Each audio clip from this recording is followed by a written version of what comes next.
এখন আমরা এবিজি আর হচ্ছে অ্যাসিড বেস ইমব্যালেন্সের যে কন্টেন্টটা এটা দেখব। তো এই কন্টেন্টটা আসলে এরকম যে যদি আপনি ভালো করে বুঝেন তাহলে কিন্তু একদমই পানির মতো সহজ, আর যদি না বুঝেন প্রথম দেখাতেই কিন্তু এটা কঠিন মনে হয়। তো যেই জিনিসটা আমাদের এই কন্টেন্টটাকে সহজ করবে সেই মেইন ফোকাস বা মেইন পয়েন্টগুলোতে আমরা যাব।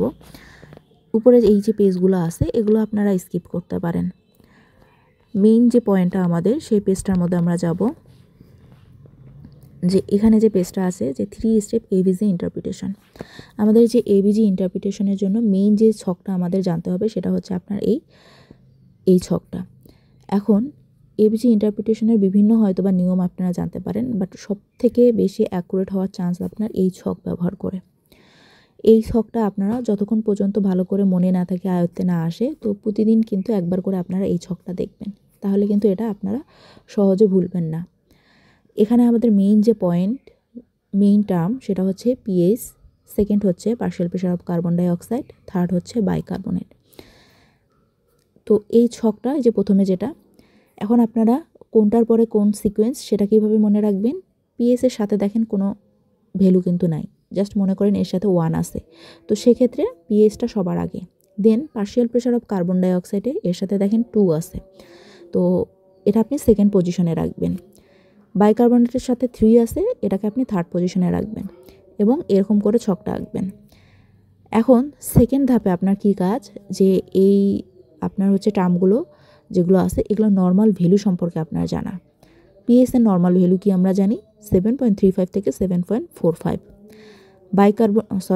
পার্শিয়াল প্রেশার অফ কার্বন ডাইঅক্সাইডের নর্মাল ভ্যালু 35 থেকে 45। এখানে খেয়াল করলে দেখবেন যে 7.35, 7.45, এখানে যদি আপনি 7টা বাদ দেন তাহলে কিন্তু আপনি পার্শিয়াল প্রেশার অফ কার্বন ডাইঅক্সাইডের নর্মাল ভ্যালু পেয়ে গেলেন। এরপর হচ্ছে বাইকার্বনেটের যে ভ্যালু, যে 22 থেকে 26 হচ্ছে নর্মাল ভ্যালু। এখন সবার নিচের যে আপনার ভ্যালুটা আর সবার উপরের ভ্যালুটা, এই দুটাকে আপনার দুই কন্ডিশনে দাঁড় করাইছে। এক হচ্ছে অ্যাসিডোসিস একটা, যেটাকে এ দ্বারা প্রকাশ করছে। দুই হচ্ছে আপনার বেস বা অ্যালকালোসিস যেটা। এখন পিএইচ যদি 7.35-এর নিচে হয় তাহলে সেটাকে আমরা বলতেছি যে অ্যাসিডোসিস। পিএইচ যদি আপনার 7.45-এর উপরে হয় তার মানে শরীরে ক্ষারের পরিমাণ বেশি, তখন আমরা সেটাকে বলতেছি alkalosis. Partial pressure of carbon ডাইঅক্সাইডের ক্ষেত্রে আমরা জানি শরীরে কার্বন ডাইঅক্সাইড যত বেশি থাকবে, যদি বেশি থাকে তখন সেটাকে আমরা অ্যাসিডোসিস বলি। তো এক্ষেত্রে তাই যে 45-এর বেশি যদি থাকে তখন সেটা অ্যাসিডোসিস আপনার ইন্ডিকেট করে। যদি 35-এর কম থাকে, অর্থাৎ কার্বন ডাইঅক্সাইডের পরিমাণ শরীরে কম থাকে, তখন কিন্তু শরীরে আপনার ক্ষারীয় অবস্থা বিরাজ করবে, অর্থাৎ অ্যালকালোসিস হবে। বাইকার্বনেটের ক্ষেত্রে কার্বনেটের পরিমাণ শরীরে যত বেশি হবে তত কিন্তু আপনার ক্ষারীয় কন্ডিশন থাকার কথা শরীরে। তো এখানে কিন্তু তাই যে দেখেন বাইকার্বনেট যদি 26-এর বেশি হয় তাহলে সেটা কি হবে, বেস অথবা অ্যালকালোসিস। আর যদি বাইকার্বনেটের পরিমাণ কম হয় তখন কি হবে শরীরে, যে অ্যাসিডোসিস হবে। এখন চিত্রটা মনে রাখবেন যেভাবে এখানে আছে, এ বি, মাঝখানেরটা কিন্তু উল্টা দিকে, আর হচ্ছে এই যে এ বি। এখন পরের আমরা পেজে যাই।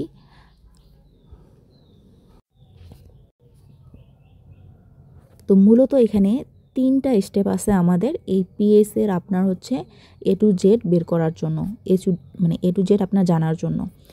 এখন দেখেন ফার্স্ট যে জিনিসটা আমাদের কাছে জানতে চায় যে এটা অ্যাসিডোসিস নাকি অ্যালকালোসিস। তো এখানে যদি আপনার অন্য কোনো ভ্যালু দেয়া না থাকে, প্রশ্নে কিন্তু আপনার এই ভ্যালুগুলো দেয়াই থাকবে, জাস্ট আপনাকে শুধু ইন্টারপ্রেট করতে বলবে যে এটা আপনার অ্যাসিডোসিস নাকি অ্যালকালোসিস, রেসপিরেটরি নাকি হচ্ছে মেটাবলিক, বা কম্পেনসেটেড নাকি আনকম্পেনসেটেড, অথবা পার্শিয়ালি কম্পেনসেটেড কিনা।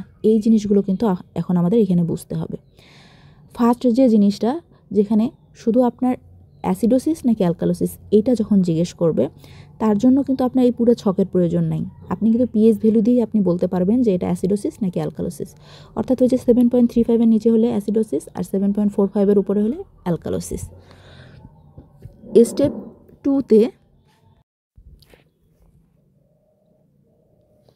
এখন প্রশ্নে যদি আপনার শুধুমাত্র পিএইচ ভ্যালু না থাকে, যদি পিএইচ ভ্যালু দিয়ে শুধুমাত্র জিজ্ঞেস করে তাহলে তো আপনি বলতেই পারবেন। যদি শুধু পিএইচ না থেকে বাকি যে আপনার ভ্যালুগুলো আছে এগুলো যদি দেয়, যেমন পার্শিয়াল প্রেশার অফ কার্বন ডাইঅক্সাইডের ভ্যালু যদি দেওয়া থাকে, বাইকার্বনেটের ভ্যালু যদি দেওয়া থাকে, তো সেক্ষেত্রে যদি আপনাকে আইডেন্টিফাই করতে বলে যে এটা অ্যাসিডোসিস নাকি অ্যালকালোসিস, বা রেসপিরেটরি অ্যাসিডোসিস নাকি মেটাবলিক অ্যাসিডোসিস। ঠিক আছে, তখন আপনি কিভাবে বের করবেন? এখন এই 3টা ভ্যালু যখন থাকবে, এই 3টারই ভ্যালু যখন দেয়া থাকবে, তখন আপনার অ্যাসিডোসিস অথবা অ্যালকালোসিস এটা আইডেন্টিফাই করার জন্য আপনার 2টা জিনিস মিলতে হবে। পিএস এর হয় এর সঙ্গে আপনার কার্বন ডাইঅক্সাইডের এ অথবা যদি বাইকার্বনেটের এ, এই দুটার যে কোনো একটা মিলে যায় পিএস এর সাথে, তাহলে সেটা আপনার অ্যাসিডোসিস হবে। আবার পিএস এর যে বি এই পার্টটা, এই বি এর সঙ্গে যদি আপনার এই পার্শিয়াল প্রেশার অফ কার্বন ডাইঅক্সাইডের বি অথবা বাইকার্বনেটের বি, এই দুটার যদি যে কোনো একটা মিলে যায়, তখন আমরা সেটাকে বলবো অ্যালকালোসিস। এখন সেটা রেসপিরেটরি হবে নাকি মেটাবলিক হবে আপনি কিভাবে বুঝবেন? যদি এই যে আপনার যে পার্শিয়াল প্রেশার অফ কার্বন ডাইঅক্সাইডটা কিন্তু আপনার রিপ্রেজেন্ট করে লাংসকে বা রেসপিরেটরি সিস্টেমকে, বাইকার্বনেট আপনার রিপ্রেজেন্ট করে কিডনিকে। এখন যখন আপনার যে কোনো ইস্যু, ডিজিজ বা যে কোনো কন্ডিশন যখন বা এই অ্যাসিডোসিসটা যখন আপনার কার্বন ডাইঅক্সাইডের মধ্যে ঘটবে, তখন সেটা হবে রেসপিরেটরি সিস্টেম ছাড়া বাকি যে কোনো জায়গায় হোক, কিডনিতে হোক, ইন্টেস্টাইনে হোক, তো বাকি যে কোনো কিছুতেই হোক না কেন সেটা হবে আপনার মেটাবলিক ইস্যু। ঠিক আছে, তাহলে এখানে আমরা মেইন কি পাইলাম? যেমন এই উদাহরণটাই যদি আমরা এখানে দেখি, যেখানে কি বলছে যে পিএস থাকবে আপনার 7.35-এর নিচে, অর্থাৎ তাহলে আমরা এই পিএসটাকে 7.35-এর নিচে পিছনের দিকে আমরা বর্ধিত করি, তাহলে এটা কি হবে? পিএসটা অ্যাসিডোসিস আছে। এরপর partial pressure of carbon dioxide আছে 45-এর উপরে, তাহলে কি হলো যে এই কার্বন ডাইঅক্সাইডের এ আর হচ্ছে পিএসের এ, এই দুটো মিলে গিয়ে আপনার কি হলো? অ্যাসিডোসিস হইলো। এখন অ্যাসিডোসিসটা আপনি কোথায় পাইছেন? কার্বন ডাইঅক্সাইডের এখানে পাইছেন, তার মানে লাংসে পাইছেন, তাহলে এটা কি হবে? Respiratory acidosis. ঠিক আছে, তাহলে আপনি খুঁজে পেলেন যে এটা রেসপিরেটরি অ্যাসিডোসিস হবে নাকি হচ্ছে মেটাবলিক অ্যাসিডোসিস হবে। তো একই উদাহরণে এই উদাহরণটার মধ্যে যদি এরকম থাকতো যে পিএসটা আপনার, এই পিএসটা হচ্ছে আপনার কীরকম থাকবে, যে আপনার মনে করেন এখানেই আছে 7.35-এর কমই আছে, এবং এই অ্যাসিডোসিসটা বা যেমন কার্বন ডাইঅক্সাইডে আপনি 45-এর বেশি পাইছেন, এটা যদি এখানে না পেয়ে যদি আপনি বাইকার্বনেটের কম পাইতেন, এই যে 22-এর কম পাইতেন, এখানে পাইতেন, তাহলে কি হইতো? এটা তাহলে এই এখানকার পিএসের এ মিলতো আর হচ্ছে বাইকার্বনেটের এ মিলতো, তাহলে কিন্তু এটা মেটাবলিক অ্যাসিডোসিস হইতো। ঠিক আছে, ঠিক অনুরূপভাবেও কিন্তু অ্যালকালোসিসের বেলায় তাই হইতো। এখন পরের যে পয়েন্ট, যে আপনি কম্পেনসেটেড বা আনকম্পেনসেটেড, এটা কিভাবে বুঝবেন আপনি? আচ্ছা, এই পয়েন্টটা দেখেন, এখানে কি বলছে যে পিএস যে আপনার ভ্যালুটা 7.35 থেকে 7.45-এর মাঝখানে আছে। এখন কম্পেনসেটেড আর ফুললি কম্পেনসেটেড এই দুটো কিন্তু আপনার একই টার্ম। ঠিক আছে, এখন কম্পেনসেটেড বা ফুললি কম্পেনসেটেড হইতে গেলে আপনার অবশ্যই পিএসটা আপনার নর্মাল রেঞ্জের মধ্যে হইতে হবে। ঠিক আছে, নর্মাল রেঞ্জ না হইলে, নর্মাল রেঞ্জের বাহিরে হইলে আপনার আনকম্পেনসেটেড হবে অথবা আপনার পার্শিয়ালি কম্পেনসেটেড, যে কোনো একটা হবে। নিচে আমরা এই দুটো সম্পর্কে দেখব, বাট এখন আমরা শুধু দেখব যে ফুললি কম্পেনসেটেড কিনা আমরা কিভাবে বুঝবো।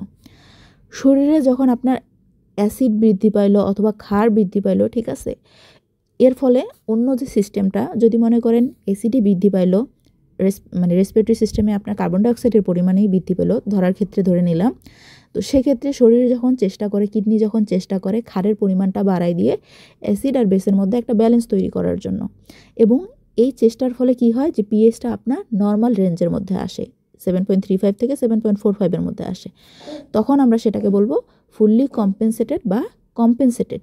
ঠিক আছে, তো এই গেল কম্পেনসেটেড। এখন আমরা আসি যে আনকম্পেনসেটেড কিভাবে বুঝবো।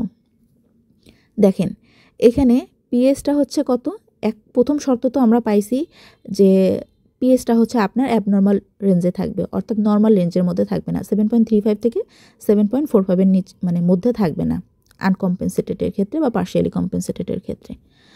সেকেন্ড পয়েন্টটা এখানে দেখেন যে partial pressure of carbon dioxide কত আছে? 45-এর বেশি আছে, তাহলে পিএসের এ আর হচ্ছে আপনার কার্বন ডাইঅক্সাইডের এ, এই দুটো মিলে কি হইলো? রেসপিরেটরি অ্যাসিডোসিস হইলো। এখন শরীরের মধ্যে কিন্তু রেসপিরেটরি অ্যাসিডোসিস কন্ডিশনটা বিরাজ করতেছে। এখন শরীর চাইলে, কিডনি চাইলে কিন্তু চেষ্টা করতে পারে যে তার ক্ষারের পরিমাণটা বাড়ায় দিয়ে অ্যাসিড আর হচ্ছে বেসের মধ্যে একটা ব্যালেন্স তৈরি করে পিএইচটাকে হচ্ছে মিনিমাইজ করার জন্য বা নর্মাল রেঞ্জে আনার জন্য। বাট এখানে দেখেন বাইকার্বনেট কোনো প্রকার চেষ্টাই করে নাই, তার যে নর্মাল ভ্যালু সে নর্মাল রেঞ্জের মধ্যেই ছিল, সে কিন্তু সেটাকে একটু বাড়ানোর চেষ্টা করলো না। তো এই যে সে অসহযোগিতা করলো, আনফ্রেন্ডলি থাকলো, ঠিক আছে, যার কারণে আপনার পিএইচটা হচ্ছে অ্যাবনর্মাল রেঞ্জের মধ্যে আসলো। তো তখন সেটাকে বলা হবে আনকম্পেনসেটেড, অর্থাৎ শরীর কোনো প্রকার কম্পেনসেশন করার চেষ্টাই করে নাই, এই ক্ষতিপূরণ করার চেষ্টাই করে নেই, সামঞ্জস্য রাখার কোনো চেষ্টাই করে নেই, ঠিক আছে, যার কারণে পিএইচ ভ্যালুটা আপনার হয় বেশি থাকবে না হয় কম থাকবে। তো এটাকে আমরা বলবো আনকম্পেনসেটেড। এরপর আসি পার্শিয়ালি কম্পেনসেটেড কখন বলবো। দেখেন, এর আগে কিন্তু আমরা বললাম যে শুধুমাত্র কম্পেনসেটেডের ক্ষেত্রে আমরা পিএইচটা আমরা নর্মাল রেঞ্জের মধ্যে পাবো, আর যদি নর্মাল রেঞ্জের মধ্যে না পাই তখন সেটাকে আনকম্পেনসেটেড অথবা পার্শিয়ালি কম্পেনসেটেড বলবো। বাট সেটা আবার কিভাবে বুঝবো? এই আনকম্পেনসেটেডের ক্ষেত্রে দেখেন যে তো ওইখানে কিন্তু আপনার শরীর কোনো প্রকার চেষ্টাই করেনি, সাহায্যই করেনি আপনার কম্পেনসেশন করার জন্য। পার্শিয়ালি কম্পেনসেটেডের ক্ষেত্রে কি হবে? পিএইচটা এখানে অ্যাবনর্মাল রেঞ্জে থাকবে, অর্থাৎ পিএইচ আপনার কম বা বেশি থাকবে। তারপর দেখেন partial pressure of carbon dioxide 45-এর বেশি, অর্থাৎ এই পিএইচের এ আর হচ্ছে কার্বন ডাইঅক্সাইডের এই দুইটা মিলে গিয়ে আপনার অ্যাসিডোসিস কন্ডিশনে আসলো শরীর। এখানে কিন্তু কার্বন ডাইঅক্সাইড বাইকার্বনেট অথবা কিডনির যে সিস্টেমটা সেটা কি করলো, যে শরীরে বেসের পরিমাণ বাড়াই দিল। দেখেন 26 থেকে 42-এ নিয়ে গেছে। সে চেষ্টা করলো যে শরীরে অ্যাসিড আর বেসের মধ্যে ভারসাম্য মেনটেন করার জন্য, বাট এত চেষ্টা করার পরেও কিন্তু পিএইচটা কিন্তু নর্মাল রেঞ্জের মধ্যে আসে নাই, পিএইচটা কিন্তু এই কমের মধ্যেই আছে, 7.35-এর নিচে আছে। তো এই যে চেষ্টা করার পরেও আপনার হচ্ছে পিএইচটা নর্মাল রেঞ্জের মধ্যে নাই, তো এটাকেই কিন্তু বলা হচ্ছে পার্শিয়ালি কম্পেনসেটেড, অর্থাৎ শরীর চেষ্টা করছে পার্শিয়ালি কম্পেনসেশন করার জন্য, বাট পিএইচটাকে নর্মাল রেঞ্জের মধ্যে আনতে পারে নাই। তো এটাই কিন্তু পার্শিয়ালি কম্পেনসেটেড। তো এই গেল হচ্ছে আমাদের 3টা স্টেপ। অ্যাসিড বেস ইমব্যালেন্সের ক্ষেত্রে এগুলোর কজগুলো কী কী, এখন আমরা সেই জিনিসগুলো দেখব। তো এটা তো আমরা জানি যে নর্মাল পিএইচ হচ্ছে 7.35 থেকে 7.45, অ্যাসিডোসিস 7.35-এর নিচে যখন হবে, আর 7.45-এর উপর হলে অ্যালকালোসিস। ফুল কম্পেনসেশন কখন? যখন হচ্ছে আমাদের পিএইচটা হচ্ছে নর্মাল ভ্যালুর মধ্যে থাকবে, নর্মালের মধ্যে থাকবে, 7.35 থেকে 7.45-এর মধ্যে থাকবে। পার্শিয়াল কম্পেনসেশন অথবা আনকম্পেনসেশন এগুলো কখন থাকবে? যখন আপনার পিএইচটা নর্মাল রেঞ্জের মধ্যে থাকবে না। এইখানে মেইন যে আপনার হচ্ছে পয়েন্টগুলো বা যেগুলোর অ্যাবনর্মাল রেঞ্জের কারণে, অ্যাবনর্মাল ভ্যালুর কারণে আপনার এই ইমব্যালেন্সটা হয়ে থাকে, সেগুলো হচ্ছে বেস বা বাইকার্বনেট, আরেকটা হচ্ছে কার্বন ডাইঅক্সাইড, আরেকটা হচ্ছে আপনার হাইড্রোজেন আয়ন। তো এখানে কার্বন ডাইঅক্সাইড যেটাকে আপনার এখানে কার্বন ডাই অ্যাসিড দিয়ে বলছে, তো এই কার্বন ডাইঅক্সাইড বেশি মানে আপনার হচ্ছে অ্যাসিডোসিস, হাইড্রোজেন আয়ন বেশি মানে শরীরে অ্যাসিডের পরিমাণ বেশি, অ্যাসিডোসিস হবে, আর বাইকার্বনেট বেশি মানে আপনার ক্ষারীয় কন্ডিশনটা বেশি হবে, অ্যালকালোসিস হবে। এখন কার্বন ডাইঅক্সাইডটাকে কন্ট্রোল করে কোনটা? লাংস। আর হাইড্রোজেন আয়ন আর বাইকার্বনেটটাকে আপনার কন্ট্রোল করে কোনটা? কিডনি। তো এই দুটো পয়েন্ট খেয়াল রাখবেন। এখন যদি আমরা মেটাবলিক অ্যাসিডোসিস আর অ্যালকালোসিসের কজ দেখি, তাহলে দেখেন যে প্রথমে হচ্ছে মেটাবলিক অ্যালকালোসিস, অর্থাৎ পিএইচটা হবে 7.45-এর উপরে। এখন আমরা এর আগেও দেখছি যে মেটাবলিক ইস্যু মানে কি। মেটাবলিক ইস্যু মানে লাংসের যে পয়েন্টটা সেটা বাদ দিয়ে বাকি যে পয়েন্টগুলো থাকবে আমাদের, হয় সেটা জিআই সিস্টেম হোক অথবা কিডনি হোক, এগুলোর মধ্যে আপনার যে কজগুলো থাকবে তখন সেটাকে আমরা বলবো মেটাবলিক। এখন এখানে দেখেন ফার্স্ট যে কজ সেটা হচ্ছে ভমিটিং। তো ভমিটিংয়ের সময় কি হয়, যে ভিতরের যে আপনার স্টোমাকের যে কন্টেন্টগুলো থাকে সেগুলো কিন্তু বের হয়ে বাইরে চলে আসে। তো স্টোমাকে যে আপনার অ্যাসিডগুলো থাকে, হ্যাঁ, সেই অ্যাসিডগুলোও কিন্তু বের হয়ে আসে। আর শরীর থেকে অ্যাসিড বের হয়ে যাওয়া মানে কি? শরীরে অ্যাসিডের পরিমাণ কম, তার মানে অ্যালকালোসিস। এনজিটি সাকশনে কি হয়, ওই যে ভিতরের কন্টেন্টগুলো আপনার বের করে দেয়, যার কারণে শরীরে অ্যাসিড বের হয়ে যায় শরীর থেকে, ফলে শরীরে ক্ষারীয় কন্ডিশন বিরাজ করে, অর্থাৎ কি হয়? Metabolic alkalosis. হাইপোক্যালেমিয়ার ক্ষেত্রেও দেখেন যে হাইপোক্যালেমিয়া মানে কি? পটাশিয়াম কম। তো শরীরে যখন পটাশিয়াম কম থাকে, লো পটাশিয়াম থাকে, তখন কিডনি কি করে, যে কিডনি হাইড্রোজেন আয়নটা আছে যেটা, সেই হাইড্রোজেন আয়নটা আপনার বের করে দিয়ে পটাশিয়ামটাকে রিটেন করার চেষ্টা করে, পটাশিয়ামটাকে শরীরে ধরে রাখার চেষ্টা করে। আর শরীর থেকে যখন আপনার হাইড্রোজেন আয়ন বেশি হয়ে যাবে, তো হাইড্রোজেন আয়ন কিসের জন্য দায়ী আমরা জানি, যে আপনার অ্যাসিডের জন্য দায়ী। অর্থাৎ হাইড্রোজেন আয়নটা যখন শরীর থেকে বের করে দিবে, তখন দেখা যাবে যে শরীরে অ্যালকালোসিস হবে। তো এই কারণেই কিন্তু হাইপোক্যালেমিয়ায় আপনার মেটাবলিক অ্যালকালোসিস হয়। এখন শরীর যদি এটাকে কম্পেনসেশন করার চেষ্টা করে, ভারসাম্য বজায় রাখার চেষ্টা করে, এই জিনিসটাকে আপনার ব্যালেন্স করার চেষ্টা করে, তখন কি করবে শরীর, কি করতে হবে, যে স্লো শ্যালো রেসপিরেশন নিতে হবে। ঠিক আছে, স্লো শ্যালো রেসপিরেশন মানে কি, তার শরীর থেকে কম কম হচ্ছে কার্বন ডাইঅক্সাইড বের হবে।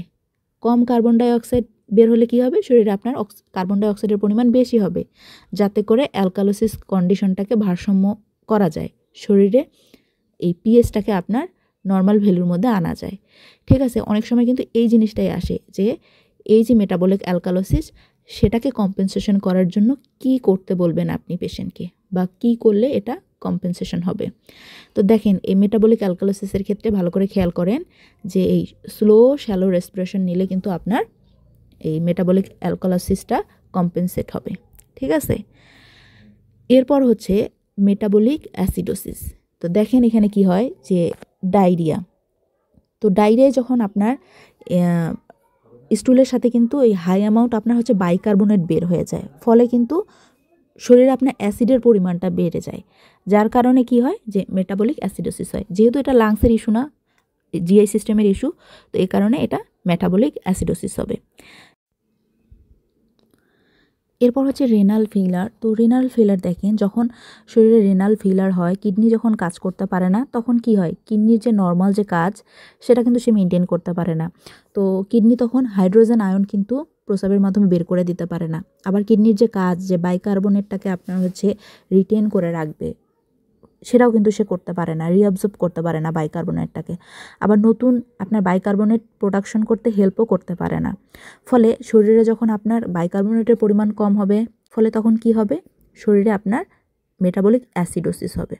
ঠিক আছে, যে শরীরে আপনার কি করছে, কিডনি হাইড্রোজেন আয়নটা বের করে দিতে পারে নাই, হাইড্রোজেন আয়নটা শরীরে আপনার বেশি ছিল, আর বাইকার্বনেটটা আপনার হচ্ছে যে রিটেন করতে পারে নাই, নতুন করে যে বাইকার্বনেট প্রোডাকশন করবে, যে যেন ওই ক্ষারীয় মানে অম্লীয় অবস্থাটা বা অ্যাসিডোসিসটা যেন কম হয়, সেটাও করতে পারে না এই রেনাল ফেইলারে, যার কারণে হাইড্রোজেন আয়ন বেশি হওয়ার কারণে শরীরে মেটাবলিক অ্যাসিডোসিস হয়েছে।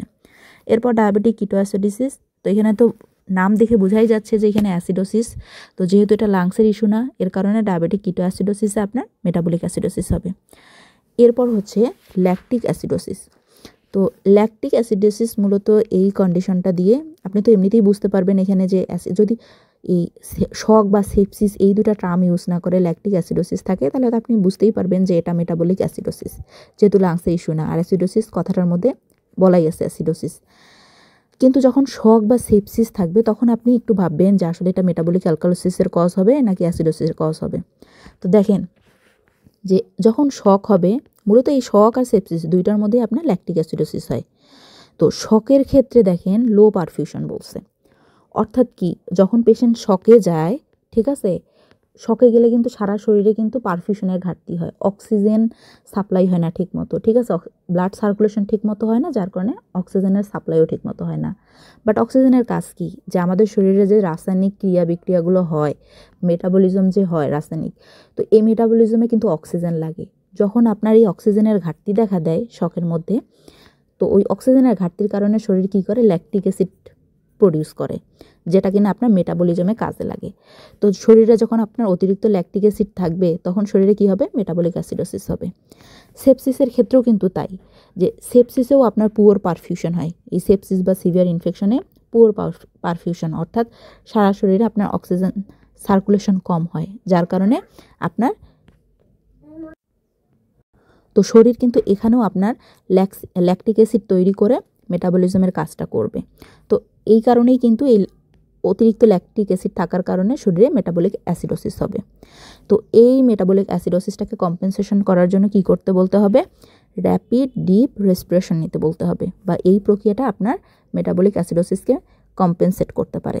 তাহলে র্যাপিড আর ডিপ রেসপিরেশন যদি নেয়, অর্থাৎ হাইপার ভেন্টিলেশন যদি করে, বেশি বেশি যদি ব্রিথিংয়ের কার্যক্রমটা চালায়, তার মানে কি যে শরীর থেকে কার্বন ডাইঅক্সাইড বেশি বেশি বের হয়ে যাবে।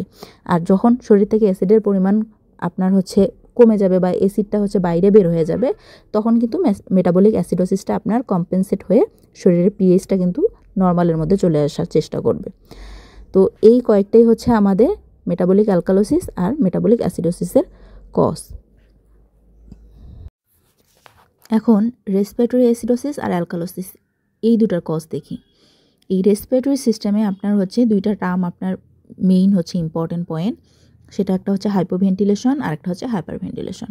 যদি আপনার শরীর হাইপোভেন্টিলেশনে থাকে, অর্থাৎ লো অ্যান্ড স্লো ব্রিথিং হয়, ব্রিথিং কার্যক্রমটা যদি কম হয়, ফলে কি হয় যে শরীর থেকে কার্বন ডাইঅক্সাইড আপনার বের হইতে পারবে না, শরীরে কার্বন ডাইঅক্সাইডের পরিমাণ বেশি হবে। ফলে হাইপোভেন্টিলেশন হলে কি হয় যে রেসপিরেটরি অ্যাসিডোসিস হবে, যেহেতু অ্যাসিডটা শরীরে থেকে যাবে।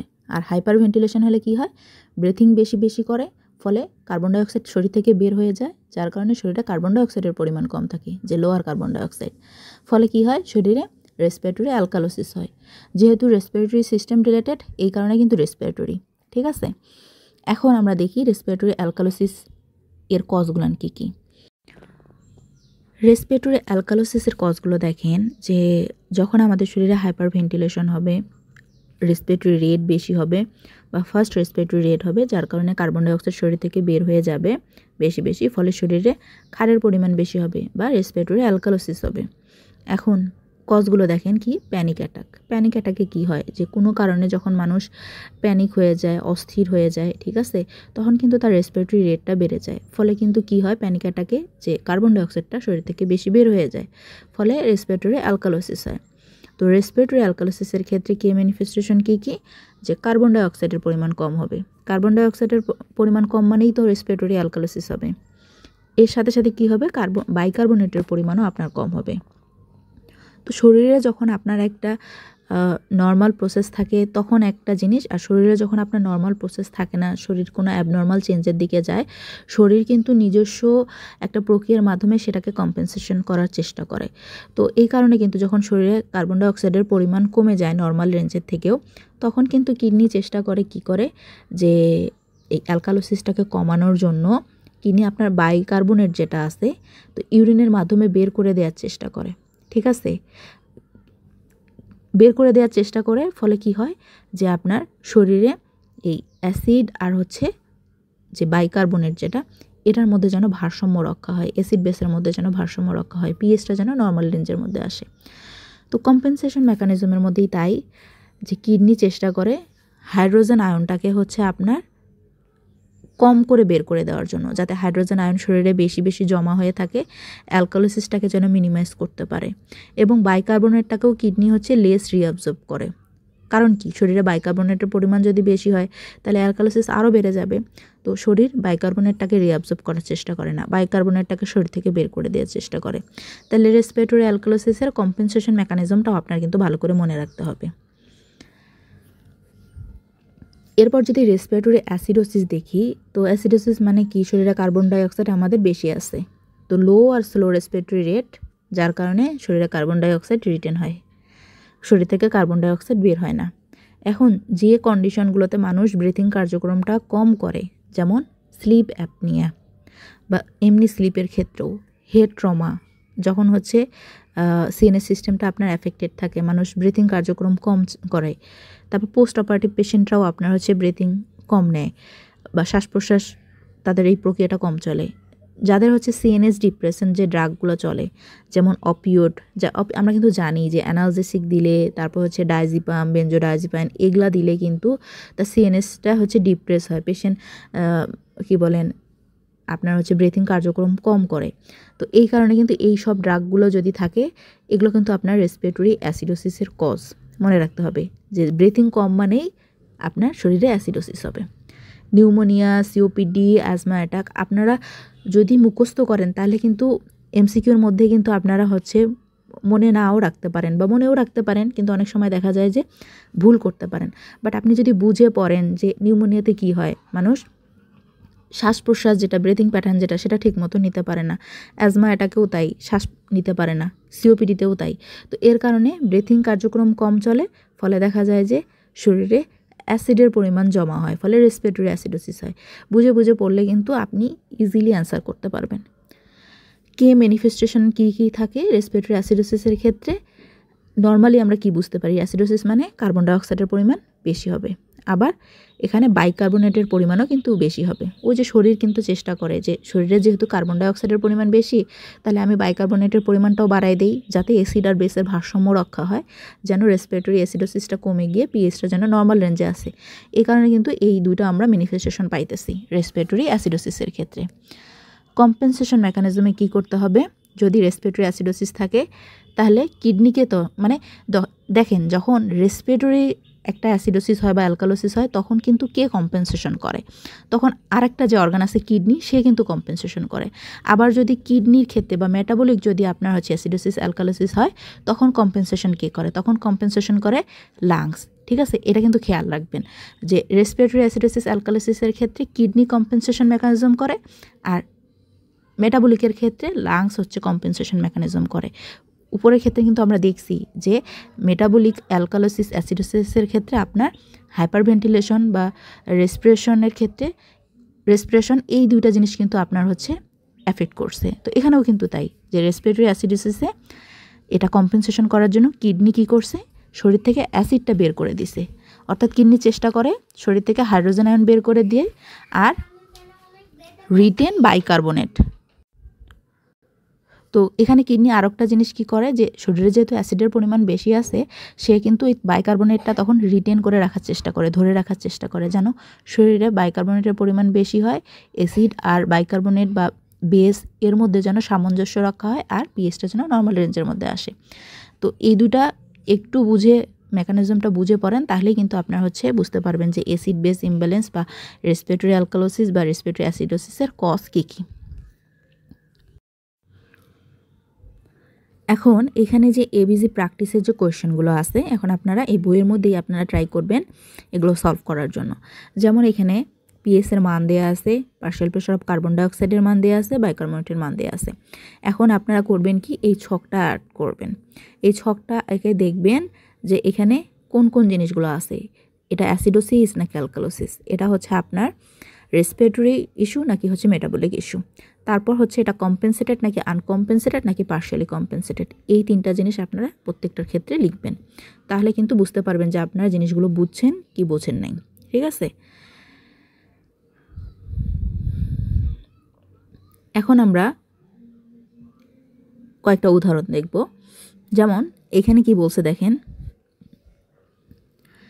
পিএস এর মান দেওয়া আছে 7.25, পার্শিয়াল প্রেশার অফ কার্বন ডাইঅক্সাইডের মান হচ্ছে 55, দেন বাইকার্বনেটের হচ্ছে 25। তো দেখেন এখানে যে পিএসটা কি বলছে, প্রথমে তো আমরা ছকটা অ্যাড করব। পিএস হচ্ছে 7.35 থেকে আপনার 7.45 পর্যন্ত লিখব। দেন হচ্ছে এখানে কি বলছে, পিএসটা 7.25, তাহলে আমরা 35-এর পিছন সাইডে আমরা এই মানটা বর্ধিত করব, তখন কি হবে 7.25 এখানে, অর্থাৎ অ্যাসিডিক কন্ডিশনেই আছে, তো এখানে এ মার্কিং করব। দেন কার্বন ডাইঅক্সাইডের নর্মাল রেঞ্জ কত, 35 থেকে 45, যেহেতু এখানে 55 মান দেওয়া আছে, তাহলে আমরা 45 থেকে এই 55-র দিকে নিয়ে যাব।